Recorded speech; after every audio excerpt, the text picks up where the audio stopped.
This week on Headhunter Chronicles.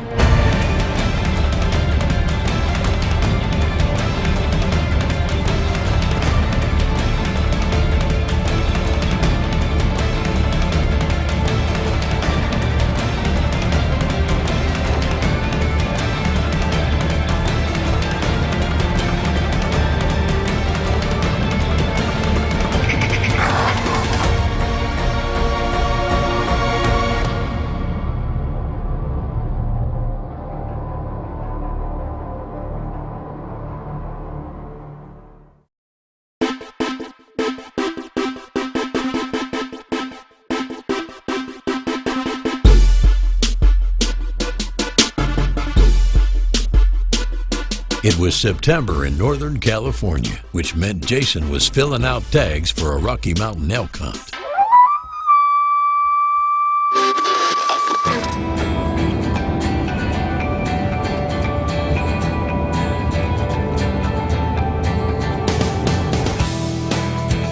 Jason was headed up to Shasta County in Northern California, where he met up with Steve Barraro with Just for Hunting.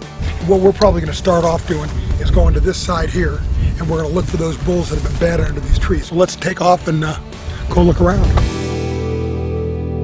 A lot of times what they'll do is they'll move right off the property and head off the property. Right. So if we're going to get them, you're going to have to do it on an ambush as they're moving. Okay. Because they'll bat on the property, but not every time. Yeah.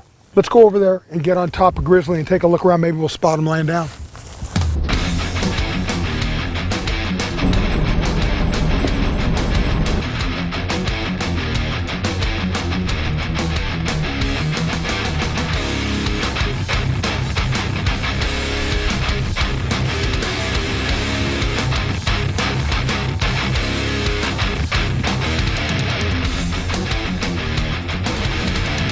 What made this hunt so special was this was the first private landowner tag to be drawn on the MacArthur Range.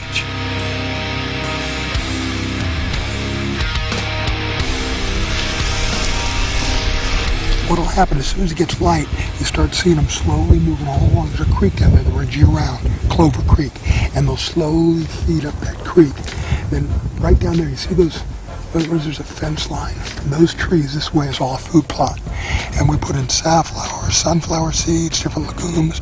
If you see that plateau at the back there, they've been bedded up along the back, that's all ours. And there's a corner back there where their beds are just thick. Steve had spent a lot of time in the field patterning these elk and felt like he had a pretty good plan for the next morning's hunt.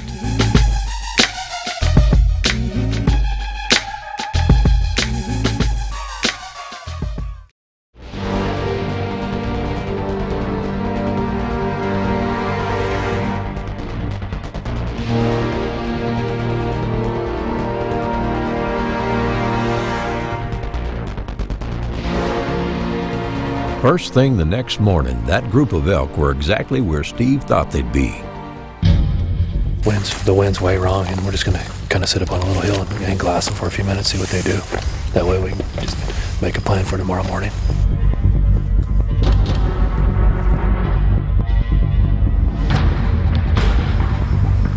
And that's about half of them out there, so there's got to be stood in there, which means there's probably another bull in there too. Jason watched these elk for several hours so he could pinpoint where they were entering and exiting the field, and decided it would be best to leave them alone and try and reset up on them the next morning. You can see they're never in a big hurry to leave the field in the morning. You'll get about, if you don't push them, you'll get 2 hours out here at least. While Jason was watching these elk, Steve gave him a heads up that there were some pigs walking by off to his right.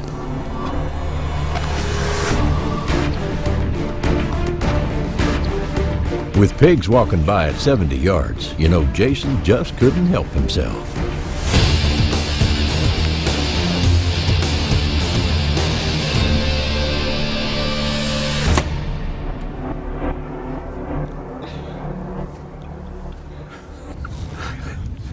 It's dead. It tried to roll up the hill and then it just fell down. I shot the little one just so we could eat it. We're looking for sausage, right? Yeah. Just shot us a pig at 70 yards. It's a small one. There was just a group of, looks like just a group of little young boars. But it'll be perfect eating. Steve's gonna go check it out. They do a lot of pig hunts here, so he gets kind of excited when he sees pigs. There's my pig. That big broadhead, that pig didn't go 10 feet. Oh, that thing will be perfect barbecuing.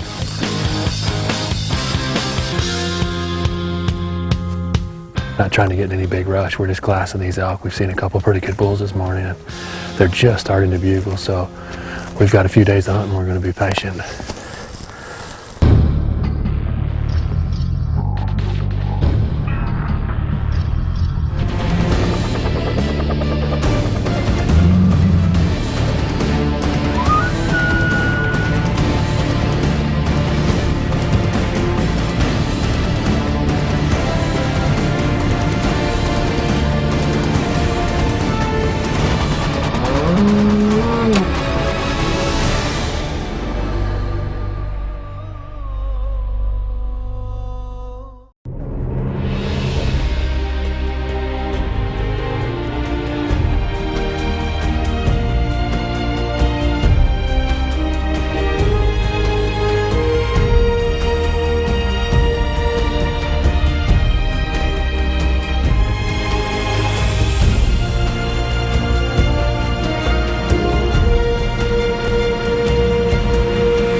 How does Elite Archery build the most accurate bows in the industry?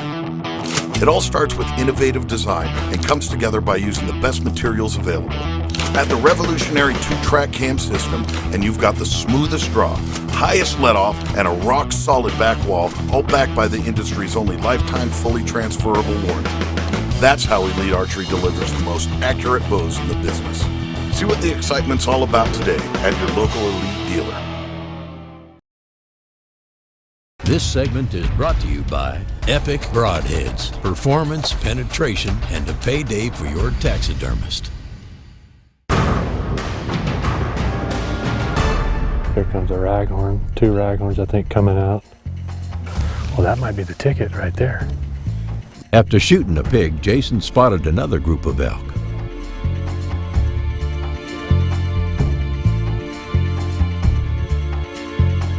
You could screw around right in here. If nothing happens, you go right to that tree behind them, and then you catch them coming up at that. Yeah, there's like a little cut in those oaks right there that they're coming up. They come up hidden in that draw to the right, and then they turn a right. Jason spotted a possible shooter in the second group of elk and decided to slip down to get a better look. He went over. Look at that. We could get on him right now if the wind was right. He's ready. He's tearing that tree up now. Let's walk up the hill and see if we can get a 70-yard shot on him.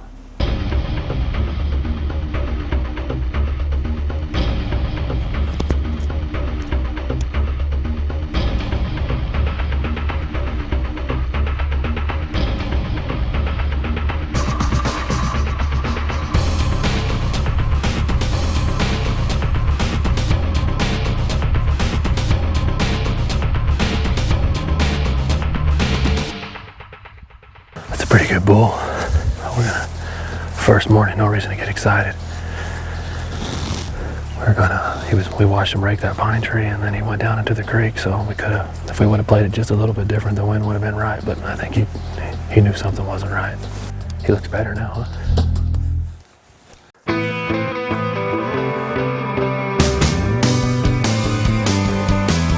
We came over to another valley and we're gonna check this valley out this evening, and landowner's been seeing a couple bulls in here that are pretty nice. So let's see what we can find.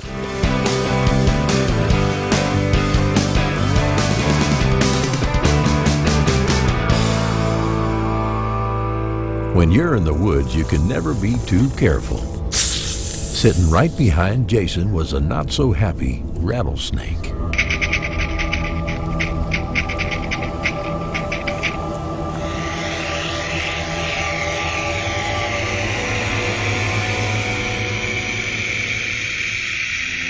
See how he doesn't feel the heat wave?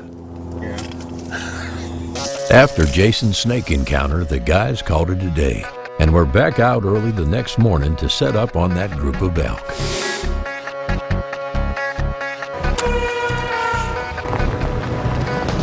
It's a a little bit early, but we're going to beat these guys to the field. These elk have been coming and feeding in that pasture, and we're going to slip down the creek and be waiting on them.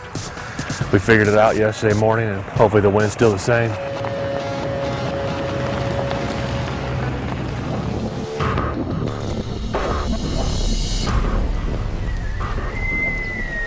The strategy paid off. When the sun came up, the elk were right in front of Jason.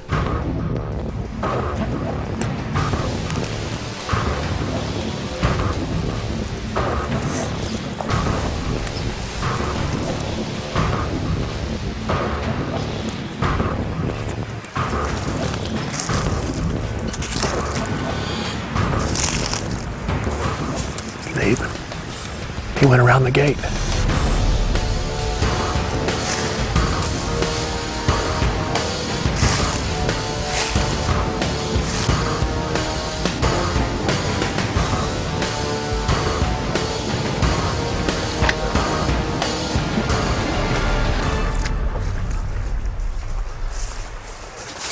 They're all right there on the other side of the creek, still piled up. But these haven't crossed yet. Should we try to get on them? Yeah, let's do it.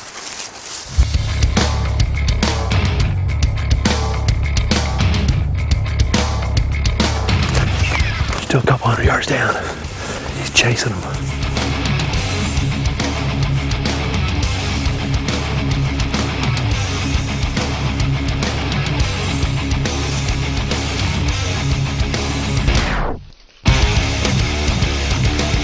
Here comes the bull, here comes the bull.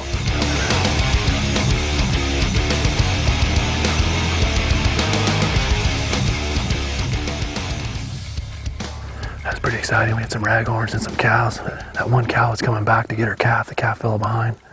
That was pretty cool to see them up close. They never did really catch our wind, so let's back out of here and we'll do it again tomorrow morning. Mossy Oak started in West Point, Mississippi just 25 years ago. This is home. It's like Mayberry. Everybody knows everybody. Oh, it's Mayberry, all right. Nobody gets in a hurry around here unless it's hunting season. I've been cutting them boys' hair for 25 years, and I'm still cutting. We got to charge old cuz double because his head's so big. Those guys at Mossy Oak, they know how to tear up a truck. It always gets worse during hunting season. Man, the turkeys are gobbling. You got the shit. Unless things change, the more they stay the same. Got you covered, Barney. Let's go.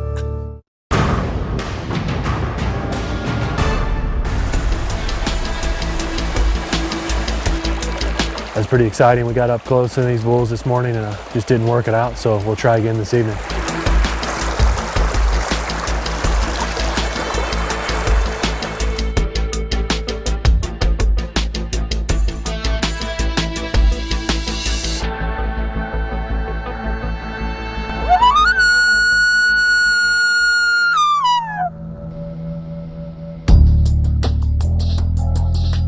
Couple little blacktail bucks. Kind of cool to see, but we're not hunting blacktail, so.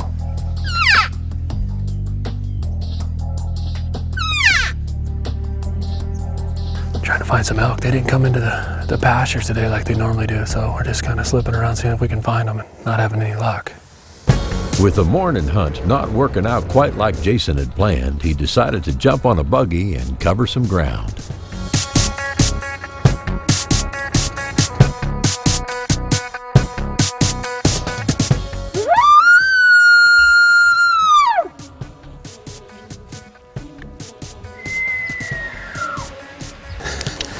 We've got them bugling. These guys are getting a little bit fired up, so it's 6th day of September, so it should start working.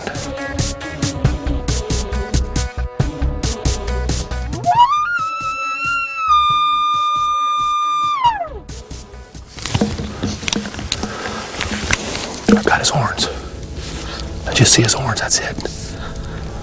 He's 100 yards.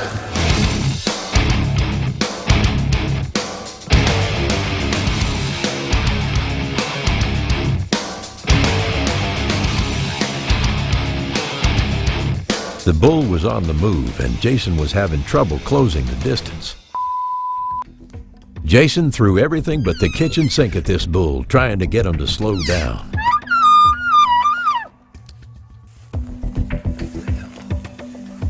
Jason finally got this bull to slow down, but now he was running out of light.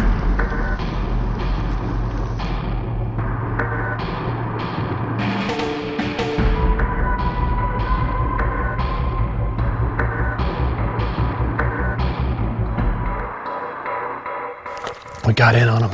It's just we're running out of camera light. It's getting too late, so we got close. We were about 100 yards from them, so what do you do?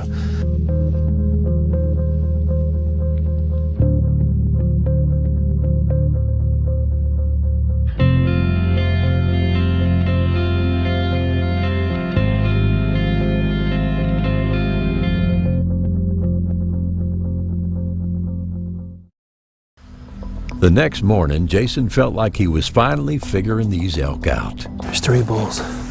Same one we've been chasing and the 2 other ones. 2 are good, one of them's not worth shooting.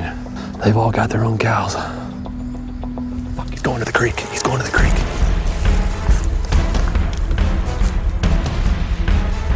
Oh, there he is.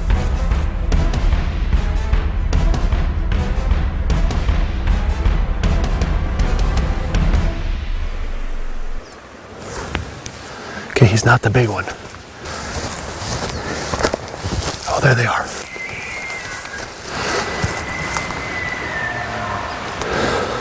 If we duck down, we can get in there.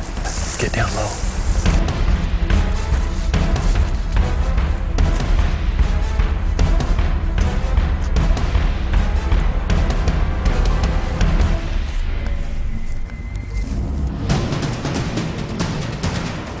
Don't move now, okay?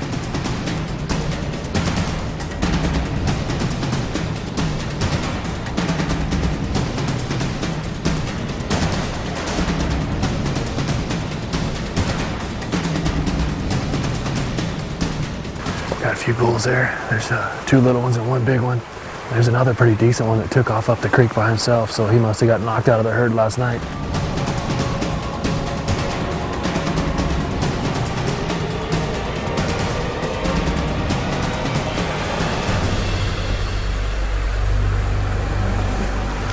All right, let's back up and get in the creek, huh?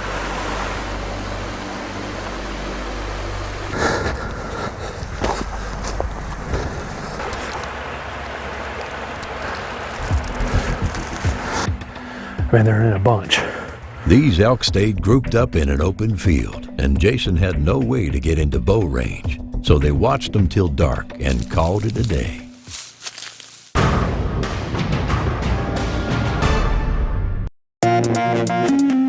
Headhunter Chronicles is brought to you by Elite Archery, Respect the Game, Epic Broadheads, Performance, Penetration, and a payday for your taxidermist. Mossy Oak, it's not a passion, it's an obsession. Scott Archery, everyone's #1. And Zeiss, we make it visible.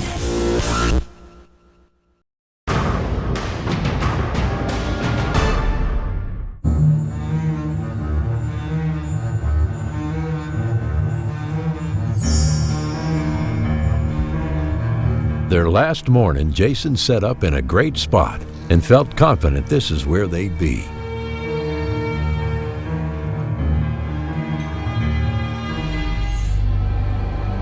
The plan finally worked out, and Jason had a shooter standing right out in front of him.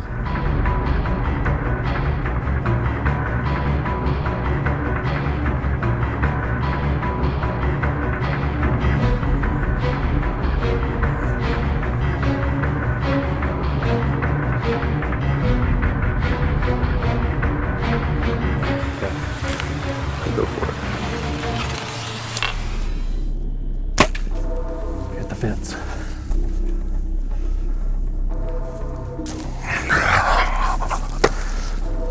Dang it, dang it, dang it, dang it, dang it. Hit the fence. Come on, we gotta get on him.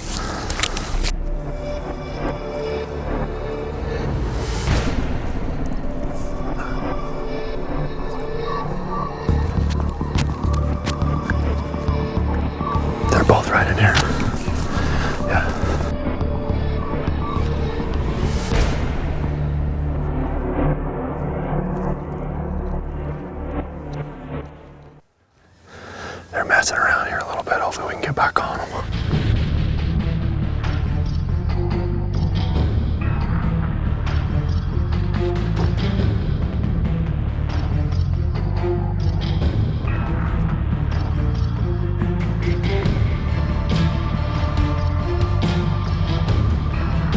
cows are all just came up right through here. Jason quickly made a plan to get ahead of this bull and get set up.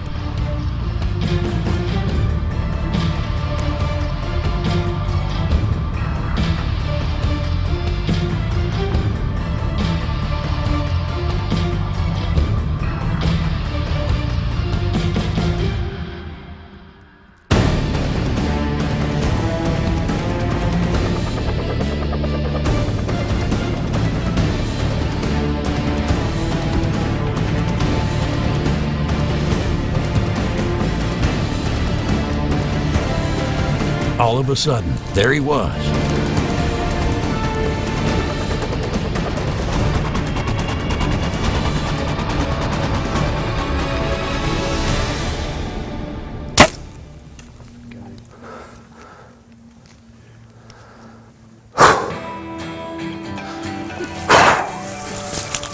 Gosh, dog it. We missed tonight. Everybody misses, but it drives me crazy, and it's just going through, it actually gives me more buck fever or whatever you want to call it. I'm still shaking, I don't care. And then when he turned quarter, and I thought, perfect, I love a quarter noise shot. You put it on that rib and drive it home. That small bull came in, he's going to be a great bull someday. He's a 6x6 right now, really young. That other one came in just to try to push him off his cows. That was pretty cool. He dug right here. He's been digging hard, coming downhill about 30 yards. Took about 30 yards to see the first blood. We may have missed some because I was just following his track marks. I mean, he's plowing the ground up, but we've got blood here. And I'm not really happy about that. We got an arrow about another 20 yards up. I wish that arrow would stay in him and do its job. There.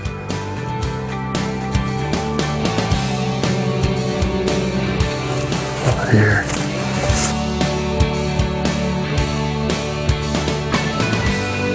Just trying to have to follow his tracks. It was about 60 elk.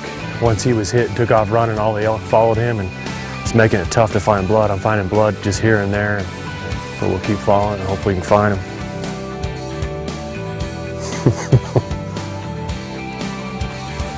Main beam sticking up right there. Whew. I knew he went further. He went way further than I wanted him to go, but holy cow. Yeah, he's finished.